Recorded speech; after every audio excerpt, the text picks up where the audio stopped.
नमस्कार, very warmly welcome to all of you.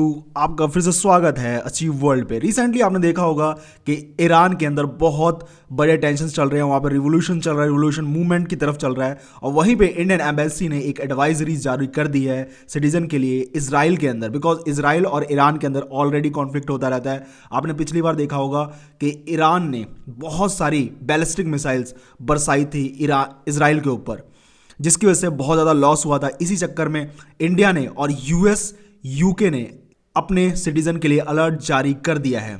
और इसमें यह बोला गया है कि आप विजिलेंट रहिए और कोई भी अननेसेसरी ट्रैवल मत कीजिए तीनों एम्बेसी के द्वारा। और इसमें जो इंडियन नेशनल्स हैं उनको ये बोला गया है कि आप इजराइल में रहिए, विजिलेंट रहिए, strictly adhere to safety guidelines and protocol जो कि इजरायली अथॉरिटीज़ इशू कर रही हैं। एंड ये भी बोला है कि कोई भी अननेसेसरी ट्रैवलिंग ना करें। अगर कोई इशू आता है इस नंबर पे आप कॉल कर सकते हैं अपने एम्बेसी को। ये भी आर्टिकल कवर हो रहे हैं कि जहाँ पे यूएस जो है ईरान के साथ डील कर सकता है, लेकिन ईरान को घुटनों पे टिका नहीं सकता। इसके पीछे वेरियस रीज़न है। सबसे पहले रीज़न ये बताया जा रहा है कि देखिए, ईरान के अंदर बेशक से बहुत सारी किलिंग हुई हो, बहुत सारे प्रोटेस्ट हुए हों, उसके बावजूद भी ईरान अभी भी खड़ा हुआ है।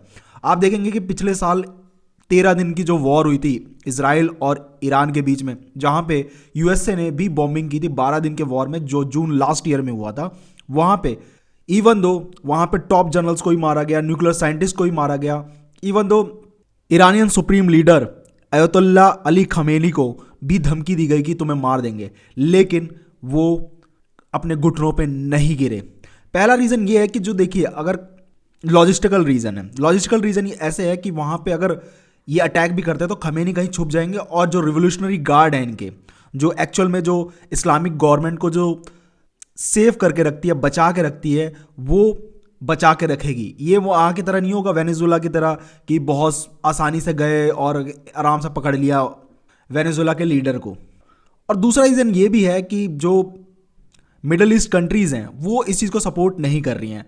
बहुत सारी जितनी भी कंट्रीज है, जैसे ओमान है, कतर है, इवन दो सऊदी अरेबिया, ये सब मिडल ईस्ट के अंदर डिप्लोमेसी कर रहे हैं, बैक डोर डिप्लोमेसी कर रहे हैं कि देखो भाई, वॉर मत करो, तुम्हें तो कुछ नहीं होगा, तुम तो दूर बैठे हुए हो। यूएस से तो ऑलरेडी दूर है, वैसे से इनके जो 40,000 ट्रूप्स हैं ऑलरेडी मिडल ईस्ट के अंदर है। लेकिन जो भी अटैक होगा ईरान इन्हीं कंट्रीज़ पे करेगा, इसलिए वो चाहते ही नहीं है कि जो इनकी कंट्रीज से, जो इनके जो एयर बेसिस हैं और इनके जो मिलिट्री बेसिस हैं यूएसए के अंदर, इन कंट्रीज़ के अंदर, जैसे सऊदी अरेबिया हो गया या कतर हो गया, वहाँ से अटैक ना हो ईरान पे, और वो ईरान रिटेलिएटरी आपसी में ज़रूर अटैक करेगा। इवन दो आप देखेंगे बहरीन और कुवैत भी इस चीज़ को डिप्लोमेटिकली कह रहा है कि भाई साहब मत कीजिए वॉर, ट्रम्प को मना कर रहे हैं। और इसलिए आई थिंक मेरे को लगता है कि ट्रम्प की जो सरकार है ऑलरेडी बैक मूव कर चुकी है, और इस पे मेरे को उनको नहीं लगता कि ये इस बार कोई भी चेंज कर पाएंगे अंदर।